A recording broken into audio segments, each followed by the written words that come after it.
অনুপ লাইফস্টাইলের পক্ষ থেকে সকলকে জানাই পূর্ণ রথযাত্রার প্রীতি ও শুভেচ্ছা।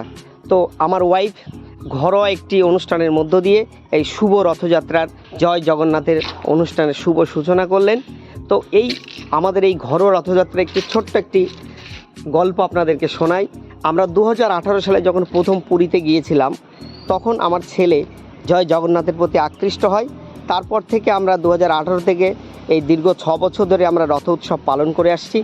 তো আমার ওয়াইফ এইভাবে ঘরোয়া একটি অনুষ্ঠানের মধ্য দিয়ে এর শুভ সূচনা করলেন। আমরা বেরিয়ে পড়লাম রথ নিয়ে আমাদের গ্রামের গলিতে। দাদু নাতি রথ টেনে প্রথমে শুভ উদ্বোধন করলেন। আস্তে আস্তে আমাদের রথটি দেখুন এগিয়ে যাচ্ছে। আর আমার সাথে রয়েছে আমাদের গ্রামের বিভিন্ন কচিকাঁচা মিষ্টি বাচ্চারা, রয়েছে দাদা বৌদিরা, বোন কাকিমা এবং বিভিন্ন ধরনের প্রতিবেশীরা।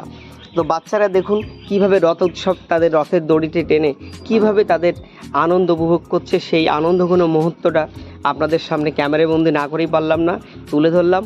আর এখানে রয়েছে জগন্নাথের আমরা ছোট্ট আয়োজন করেছিলাম, মিষ্টান্ন, পায়েস এবং বিভিন্ন ধরনের মিষ্টাদি, ফল প্রসাদি, সেইগুলো জগন্নাথের সেই মহা প্রসাদ সবাইকে আমরা বিতরণ করছিলাম।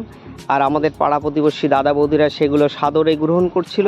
আর সবচাইতে আমার উৎসাহিত লাগলো বাচ্চাদের এই রথ উৎসব দড়ির টানের যে আনন্দ তারা নিচ্ছিল, সেটা সত্যিই আশ্চর্য। দেখুন বাচ্চাদের সেই আনন্দঘন দৃশ্য।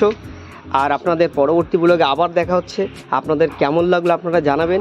আর সকলকে ওয়েলকাম রইল, আপনারা কমেন্টস করবেন, অভিনন্দন জানাবেন। ওকে।